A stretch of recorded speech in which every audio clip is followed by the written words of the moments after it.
La porte de la cafétéria s'ouvrit en grinçant et j'entrai avec hésitation, sentant le froid de Paris me suivre à l'intérieur. L'arôme tentant du café frais et des croissants fraîchement sortis du four contrastait avec mon insécurité. Je me dirigeai vers le comptoir, m'appuyant sur ma canne, et fis face au préposé, un jeune homme avec un air d'impatience sur le visage. « Bonjour, peux-tu me préparer un sandwich, s'il te plaît ?» ai-je demandé en essayant de garder ma voix ferme, mais elle était tremblante, reflétant le poids de mes 90 ans. Le regard du garçon tomba sur moi, examinant mes vêtements usés et mon visage fatigué. Il renifla en roulant des yeux, puis se pencha par-dessus le comptoir, avec un sourire qui ressemblait plutôt à un ricanement. « Monsieur, ce restaurant n'est pas un endroit pour les mendiants. » Sa voix avait un ton aigu et les mots résonnaient dans mon esprit comme de petits coups. J'ai senti mon visage s'échauffer de honte et d'humiliation. Les quelques pièces dans ma poche semblaient encore plus insignifiantes devant ce jeune homme qui ne voyait clairement aucune valeur en moi. J'ai baissé la tête, essayant de trouver la force de répondre, mais avant que je puisse dire quoi que ce soit, une voix ferme et féminine s'est fait entendre derrière moi. « C'est inacceptable !» La femme qui parlait se tenait maintenant à côté de moi, le visage déformé par l'indignation. Elle était élégante, bien habillée, avec un air d'autorité qui semblait imposer un respect immédiat. « Comment oses-tu traiter quelqu'un de cette façon ?» Le jeune serviteur était visiblement déconcerté et moi, confus, je me tournai vers mon défenseur. Il y avait quelque chose de familier dans ses yeux, quelque chose que je n'arrivais pas à situer sur le moment mais qui m'apportait un étrange réconfort. « Monsieur, s'il vous plaît, asseyez-vous avec moi », dit-elle, adoucissant son ton alors qu'elle s'adressait à moi. « Commandons 2 sandwichs et je veillerai à ce que vous vous asseyiez à ma table. » Toujours abasourdi par la situation, j'ai hoché la tête et je l'ai laissé me guider vers une table voisine. Nous nous asseyâmes et je vis qu'elle continuait à jeter des regards flétris sur la servante qui, plus prudente, préparait nos commandes. « Je ne sais pas comment vous remercier, madame, murmurai-je, sentant le poids des mots. « Je m'appelle Claire, répondit-elle en souriant avec une gentillesse qui semblait réchauffer la pièce. Et il n'est pas nécessaire de me remercier. Ce qui s'est passé est un scandale et personne ne devrait être traité de la sorte. » Pendant que nous attendions nos sandwichs, Claire m'observait attentivement, comme si elle cherchait quelque chose dans mes traits. Finalement, elle semblait trouver ce qu'elle cherchait. « Henri ?» a-t-il demandé, la voix pleine de surprise. « Henri, le professeur à la Sorbonne ? Je ne peux pas croire. » La mention de mon nom et de mon ancien poste a fait battre mon cœur. Claire semblait véritablement émue et je me demandais comment un étranger pouvait en savoir autant sur moi. « Oui, c'est moi, répondis-je, la voix toujours tremblante. « Mais comment as-tu » Elle sourit et ses yeux brillaient d'un mélange de nostalgie et d'admiration. « Vous ne vous souvenez pas de moi, n'est-ce pas ?» dit-elle doucement. « J'étais un de vos élèves. Vous avez été une source d'inspiration pour moi et pour bien d'autres. C'est un honneur de pouvoir redonner une partie de ce que vous nous avez donné. » Avant que je puisse répondre, le préposé apporta nos sandwichs et les posa sur la table avec une expression embarrassée. Claire l'a complètement ignoré, concentrant son attention sur moi. J'ai senti mes yeux se remplir de larmes, non pas de tristesse, mais d'un soulagement profond et inattendu. À ce moment-là, j'ai réalisé que même au milieu de l'humiliation et de la douleur, il y avait encore de la gentillesse et de la compassion dans le monde. Et peut-être que mon histoire n'était pas encore terminée. Je me suis approché d'Henri, ressentant un mélange d'inquiétude et de détermination. Le préposé nous regardait toujours avec un regard dédaigneux, mais je l'ignorais. D'un geste bienveillant, j'ai invité Henri à s'asseoir à ma table. « S'il vous plaît, asseyez-vous ici, » dis-je en désignant la chaise devant moi. « Je vais nous commander quelque chose à manger. » Henri hésita un instant, les yeux pleins de méfiance et de fatigue, mais, après un bref instant, il accepta l'invitation et s'assit sur la chaise. J'ai levé la main, attirant l'attention du préposé. « 2 sandwichs, s'il vous plaît, dis-je fermement en le regardant droit dans les yeux. Le garçon parut déconcerté, mais hocha la tête et alla préparer les commandes. Pendant que nous attendions, j'ai regardé Henri de plus près. Il semblait si fragile, si différent de l'homme dynamique et vivant que j'avais rencontré il y a des années. Le silence entre nous était dense, rempli de souvenirs inexprimés et de tristesse palpable. Finalement, j'ai décidé de briser la glace. « Je te connais, Henri, dis-je doucement, espérant qu'il s'en souvienne. J'étais enfant quand je t'ai rencontré. Vous étiez à l'époque un professeur d'université renommé. » Henri leva les yeux, visiblement surpris. Il cligna des yeux plusieurs fois, essayant de me reconnaître à travers le brouillard du temps. « Claire ?» Sa voix était tremblante, presque inaudible. « Claire Dupont ?» J'ai hoché la tête, souriant au souvenir de jours plus heureux. Henri avait l'air ému, les yeux brillants de larmes retenues. « Oui, c'est moi, » confirmai-je. « Tu as été mon professeur et une grande inspiration pour moi. » Henri inspira profondément, comme s'il absorbait l'ampleur de cet instant. Il resta silencieux pendant un moment, luttant peut-être contre la douleur de ses souvenirs. « Je ne sais même pas quoi dire, » murmura-t-il finalement. « Tant d'années ont passé. Tant de choses ont changé. » Les sandwichs arrivèrent et j'en poussai un vers Henri, qu'il accepta avec une silencieuse gratitude. Nous avons commencé à manger et la nourriture a semblé redonner un peu de vie à son visage fatigué. J'ai décidé de passer à l'étape suivante, en espérant qu'il se sentirait à l'aise pour partager davantage sur sa vie. « Dis-moi, Henri, » demandai-je doucement. « Qu'est-ce qui t'est arrivé? Comment en êtes-vous arrivé à cette situation ?» Henri posa le sandwich en soupirant profondément. Ses yeux étaient perdus dans le passé et je pouvais voir qu'il rassemblait la force de raconter son histoire. « Après la mort de ma femme et de mes enfants dans l'accident, ma vie s'est effondrée, a-t-il commencé, la voix étranglée par l'émotion. Je n'ai pas trouvé la force de continuer. J'ai perdu ma passion pour l'enseignement, ma volonté de vivre. Je me suis éloigné de tout et de tout le monde. » Les paroles d'Henri étaient comme des poignards, chacun rempli d'une douleur profonde et ancienne. J'ai senti une boule dans ma gorge, mais je savais que j'avais besoin de l'entendre jusqu'à la fin. J'ai essayé de me remettre sur pied à plusieurs reprises, mais chaque tentative était plus difficile que la précédente, a-t-il poursuivi. Ma santé a commencé à se détériorer et des problèmes financiers ont rapidement suivi. J'ai fini par tout perdre, ma maison, mes économies, mon but. Il fit une pause, essayant de contrôler ses larmes. Je me penchai en avant, lui tenant fermement la main. « Tu n'es pas seul, Henri, » dis-je, essayant de transmettre toute la compassion et le soutien que je ressentais. « Nous trouverons un moyen de vous aider à retrouver votre dignité. » Henri me regardait, les yeux pleins de gratitude et d'espoir renouvelé. Je savais que ce n'était que la première étape d'un long voyage visant à restaurer la vie d'un homme qui avait autrefois été un phare de sagesse et de gentillesse pour tant de personnes. « Merci, Claire, » dit-il finalement, la voix étranglée par l'émotion. « Merci de ne pas m'oublier. » Et là, dans ce petit café parisien, j'avais l'impression qu'on faisait les premiers pas vers une réécriture de l'histoire d'Henri, chapitre après chapitre. Le souvenir d'Henri comme mon professeur de littérature était encore vivace. Assise là, à côté de lui dans ce café parisien, je ne pouvais m'empêcher de me souvenir des cours inspirants qu'il enseignait. Il avait toujours une étincelle dans les yeux lorsqu'il parlait de grands écrivains et poètes, et c'est lui qui a semé en moi la graine de l'amour pour la littérature. Je n'avais jamais oublié à quel point ses paroles et son enthousiasme m'avaient marqué. À cette époque, il était un exemple de gentillesse et de sagesse, quelqu'un que j'admirais profondément. Pendant que nous mangions les sandwichs, j'observais Henri de près. Son visage, bien que marqué par le temps et les épreuves, affichait encore des traces d'une dignité inébranlable. Il m'a regardé avec gratitude et m'a dit « Claire, tu ne sais pas à quel point cela signifie pour moi que tu m'aies aidé aujourd'hui. » Je perdais espoir en l'humanité. J'ai souri, essayant de retenir mes larmes. « Henri, tu as tant fait pour moi et pour tant d'autres. C'est le moins que je puisse faire. » Après un moment de silence, j'ai pris une décision. « Henri, je ne peux pas te laisser continuer comme ça. Viens, je t'emmène dans un endroit où tu pourras passer la nuit dignement. » Je me levai et aidai Henri à se relever. Il s'appuya sur mon bras alors que nous marchions vers un hôtel voisin. Le réceptionniste nous a regardés avec curiosité, mais n'a posé aucune question lorsque j'ai demandé une chambre. La gratitude dans les yeux d'Henri était palpable alors qu'il s'installait dans le lit moelleux. « Claire, je ne sais même pas comment te remercier. » « Pas besoin de me remercier, Henri. Repose-toi. Demain, nous commencerons à réfléchir ensemble. » Cette nuit-là, je n'ai pas pu dormir. Mon esprit s'emballait, pensant à tout ce qu'Henri m'avait dit sur la tragédie qui avait emporté sa femme et ses enfants, et comment cela l'avait plongé dans une spirale de problèmes financiers et de santé. Je savais que je devais découvrir exactement ce qui s'était passé après cela. Le lendemain matin, alors qu'Henri dormait encore, j'ai commencé mon enquête.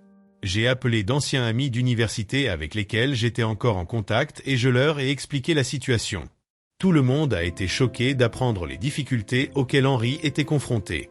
Un de mes amis, qui travaillait dans un cabinet d'avocats, m'a proposé de l'aider à enquêter sur les aspects juridiques de la situation d'Henri. Au fil des jours, j'ai réussi à rassembler beaucoup d'informations.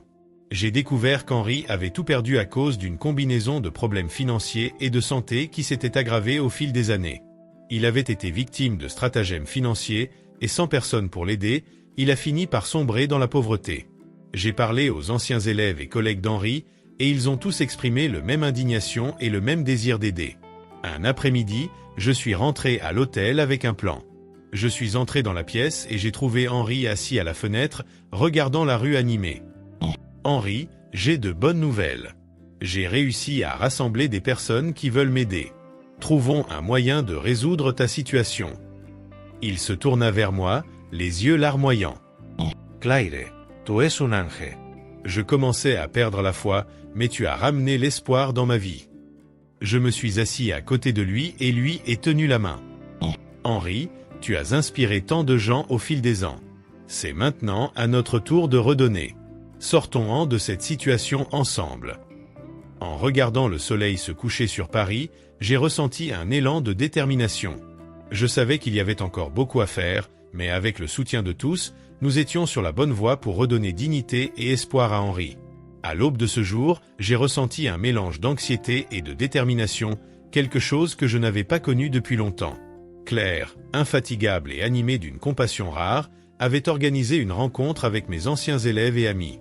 Je savais que ce moment pouvait marquer un tournant dans ma vie, mais j'avais aussi peur de revivre des souvenirs douloureux et d'affronter les regards de gens qui, peut-être, ne me voyaient que comme un vieil homme vaincu. Nous arrivons au café réservé par Claire, un lieu accueillant et élégant, où les tables étaient disposées en demi-cercle pour faciliter l'interaction. Les murs étaient ornés de peintures évoquant le Paris d'antan, créant une atmosphère nostalgique. La douce lumière des suspensions ajoutait une touche d'intimité à l'espace. Claire, toujours attentive aux détails, avait pensé à tout. Bientôt, les premiers invités commencèrent à arriver. J'ai reconnu des visages qui portaient désormais les marques du temps, tout comme le mien. Il y avait un mélange de surprise et de joie dans ses yeux quand il m'a vu. Claire m'a conduit à une table centrale où je serais le centre d'attention, ce pourquoi j'étais mal à l'aise mais aussi reconnaissant. « Henri, je n'arrive pas à croire que ce soit toi », s'est exclamé Paul, un de mes anciens élèves, aujourd'hui un homme d'âge moyen aux cheveux grisonnants. Il est venu et m'a serré fort dans ses bras. « Vous êtes la raison pour laquelle j'ai poursuivi une carrière en philosophie. » D'autres étudiants nous ont rejoints, chacun avec une histoire à raconter. Marie, qui était désormais une écrivaine à succès, se souvenait de cours dans lesquels j'encourageais la créativité et la réflexion critique. « Vous m'avez appris à voir le monde avec des yeux différents, professeur. Je n'oublierai jamais ça. » Il était difficile de contenir mon émotion en entendant autant de mots de gratitude. Chaque histoire, chaque souvenir partagé était comme un baume pour mon âme. Claire, au sourire discret, observait tout à petite distance, visiblement satisfaite du résultat de ses efforts. À un moment donné, Claire a demandé à parler. « Je tiens à remercier tout le monde d'être ici aujourd'hui. Henri est plus qu'un enseignant pour nous, c'est un mentor, un ami, une inspiration. Et c'est à notre tour de redonner. » Elle a alors présenté l'idée de créer pour moi un fonds de soutien, une initiative qui me permettrait de vivre dignement et sans souci financier. Chaque contribution, aussi petite soit-elle, fera une énorme différence dans la vie d'Henri. Il nous a tant donné, et maintenant c'est à notre tour de redonner quelque chose. Les étudiants et amis présents ont réagi avec enthousiasme. Paul fut le premier à s'exprimer. « Je suis partant. Comptez sur moi pour tout ce dont vous avez besoin. » D'autres ont suivi son exemple, s'engageant à contribuer financièrement et à mobiliser davantage de personnes. Alors que les promesses de soutien se multipliaient, j'ai senti une vague de gratitude envahir mon cœur. C'était difficile de croire qu'après tant d'années de souffrance et de solitude, j'étais entouré de personnes qui tenaient vraiment à moi. Claire, toujours à mes côtés, me tenait la main et me murmurait « Tu n'es plus seul, Henri. Nous sommes tous là pour toi. » La rencontre a duré des heures, avec des rires, des larmes et beaucoup de câlins. Chaque histoire racontée, chaque geste d'affection était la preuve de l'impact positif que j'avais eu sur la vie de ces personnes. Et petit à petit, j'ai commencé à retrouver quelque chose que j'avais perdu depuis longtemps, l'espoir. En fin de journée, alors que Claire me raccompagnait à l'hôtel, j'ai ressenti une légèreté que je n'avais pas connue depuis des années. Merci Claire. Pour tout. Tu as changé ma vie. Elle sourit et me serra la main. Il y a encore beaucoup à venir, Henri. Ce n'est que la première page d'un nouveau chapitre. Je me suis réveillé dans la chambre d'hôtel, encore surpris par la gentillesse de Claire et la générosité de mes anciens élèves et amis. Ce nouveau jour semblait différent, un peu plus lumineux, moins sombre. Je me levai lentement, ressentant chaque protestation commune, mais avec une légèreté dans le cœur que je n'avais pas connue depuis longtemps. Dans le miroir, je regardais mon reflet. La barbe grise, les yeux fatigués, mais il y avait là quelque chose de nouveau, une étincelle d'espoir. Claire m'a accueilli à la réception, avec un sourire radieux. « Henri, aujourd'hui est un jour spécial, » dit-elle en me tenant la main. « J'ai organisé un événement littéraire en votre honneur. Tout le monde veut entendre vos histoires, vos expériences. Vous avez toujours été une source d'inspiration pour nous. » « Claire, je ne sais pas si je suis prêt pour ça, » avouai-je, sentant une boule se former dans ma gorge. Il y a tellement de souvenirs douloureux. Elle m'a serré la main fermement. C'est précisément pour cela, Henri. Vos paroles ont le pouvoir de guérir, d'inspirer. Et plus que jamais, nous devons vous écouter. J'ai pris une profonde inspiration, acquiesçant d'un signe de tête silencieux. Claire m'a conduit sur le lieu de l'événement, un petit théâtre cosy, où le public attendait avec impatience. Le murmure s'est arrêté dès notre entrée et tous les regards se sont tournés vers moi. J'ai ressenti une chaleur réconfortante venant de ces visages familiers, désormais adultes, mais toujours avec la même étincelle dans leurs yeux dont je me souvenais en classe. Je suis monté sur scène avec Claire à mes côtés. Elle a fait une brève introduction, soulignant mon parcours et l'importance de la compassion et de la solidarité. Quand ce fut mon tour de parler, la pièce devint complètement silencieuse. J'ai tenu le micro, essayant de contrôler les tremblements de mes mains. « Mes chers amis », ai-je commencé, la voix un peu brisée. C'est difficile de trouver des mots pour exprimer ce que je ressens en ce moment. Vous m'avez sauvé d'un abîme de solitude et de désespoir. Et pour cela, je vous en serai éternellement reconnaissant. Je me suis arrêté un instant, observant les visages attentifs du public. J'ai continué en parlant de mes souvenirs, des jours glorieux à l'université, des rires et des apprentissages partagés. Mais je n'ai pas évité les moments douloureux, la perte de ma femme et de mes enfants, la descente dans la pauvreté, le sentiment d'abandon. Mais aujourd'hui, ici, je me rends compte que je n'ai jamais été vraiment seul, dit-il, débordant d'émotion. Vous étiez avec moi en esprit, et maintenant, physiquement présent, vous m'avez donné un nouveau souffle. La compassion de Claire, la solidarité de vous tous, m'ont montré qu'il y a encore du bon dans le monde. Les applaudissements ont rempli la salle et mes yeux se sont remplis de larmes. Claire est venue me serrer tendrement dans ses bras. « Tu es un vrai guerrier, Henri », murmura-t-elle. Après le discours, beaucoup sont venus me saluer, partageant des souvenirs et des mots d'encouragement. C'était comme si une nouvelle flamme s'était allumée en moi. Claire, toujours à mes côtés, a tout organisé de main de maître. À la fin de l'épreuve, j'ai ressenti une légèreté que je n'avais pas ressentie depuis longtemps. Claire m'a ramené à l'hôtel où nous avons parlé des prochaines étapes. « Henri, tu as encore beaucoup à offrir. Planifions plus d'événements, plus de rencontres pour que ta sagesse continue d'inspirer. » J'ai hoché la tête, sentant une nouvelle détermination grandir. « Merci Claire. Pour tout. Tu m'as donné une nouvelle chance de vivre. » Elle sourit, les yeux brillants. « L'honneur nous appartient, Henri. Maintenant, repose-toi. Demain, nous commençons un nouveau voyage. » Je m'allonge sur ce lit moelleux, sentant enfin le poids des années s'envoler. La vie avait un nouveau sens et j'étais prêt à l'embrasser à nouveau, avec toute la force et le courage qu'il me restait. J'étais assis à une table dans un coin de la pièce, le cœur encore battant d'émotion après le discours que je venais de prononcer. La pièce était pleine de visages familiers et appréciés, dont beaucoup que je n'avais pas vus depuis des années. L'événement littéraire organisé par Claire a été un succès absolu et j'ai été profondément reconnaissant pour toute la compassion et la solidarité dont j'ai fait preuve. Soudain, j'ai remarqué un homme qui s'approchait de moi. Il avait un air mystérieux et un regard pénétrant qui semblait me transpercer l'âme. À mesure qu'il se rapprochait, j'ai ressenti une vague familiarité, mais je n'ai pas pu l'identifier tout de suite. « Henri » dit-il d'une voix ferme mais douce. « Oui, c'est moi. Et qui es-tu? Ai-je demandé, essayant de me souvenir.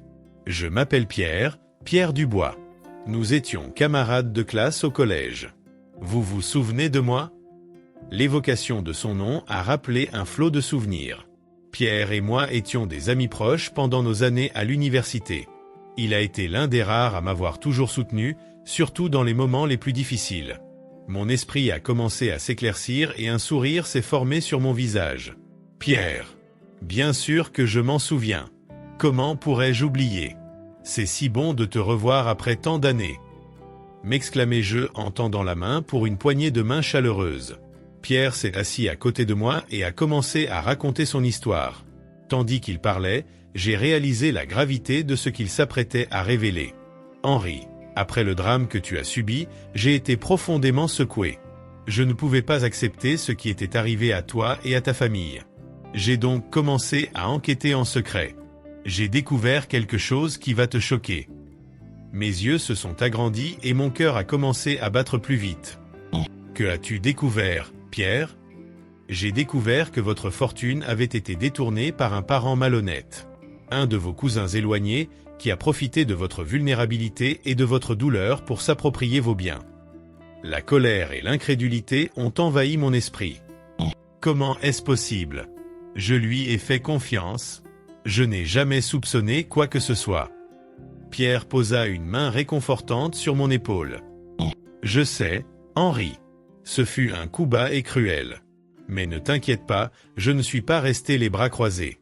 J'ai rassemblé toutes les preuves et avec l'aide d'un avocat, nous avons réussi à récupérer tout ce qui t'appartenait de droit. J'ai ressenti un soulagement indescriptible, comme si un énorme poids avait été enlevé de mes épaules. Es-tu en train de dire que ma fortune a été restaurée? Oui, Henri. Vous êtes à nouveau en sécurité financièrement. Justice a enfin été rendue. Les larmes ont commencé à couler sur mon visage. Pierre, je ne sais pas comment te remercier. Tu n'as aucune idée de ce que cela signifie pour moi. Il a souri et m'a serré dans ses bras. Tu n'as pas besoin de me remercier, mon ami. Tu as toujours été un exemple de gentillesse et de sagesse pour nous tous. C'était le moins que je pouvais faire. La nouvelle s'est rapidement répandue dans la salle et bientôt tout le monde a célébré la réconciliation et le rétablissement de la justice. Claire s'est approchée de moi, un sourire radieux aux lèvres. Henri, je suis si heureux pour toi. Tu mérites tout ce bonheur et plus encore. Je l'ai serrée fort dans mes bras, ressentant une profonde gratitude pour tout ce qu'elle avait fait pour moi. Claire, tu as changé ma vie. Je ne pourrai jamais te remercier pour tout ce que tu as fait. Elle sourit et secoua sa tête. Tu as déjà fait tant de choses, Henri. En inspirant tant de personnes, tu as semé des graines de bonté et de sagesse qui fleurissent aujourd'hui. Alors que la célébration se poursuivait, j'ai regardé autour de moi et j'ai réalisé à quel point j'avais de la chance d'avoir des amis et des étudiants aussi dévoués et compatissants. Ce moment a marqué le début d'une nouvelle phase de ma vie, où prévalait la justice et la solidarité. J'étais déterminé à profiter de ma deuxième chance pour continuer à inspirer et à aider les autres, comme tant d'autres l'avaient fait pour moi.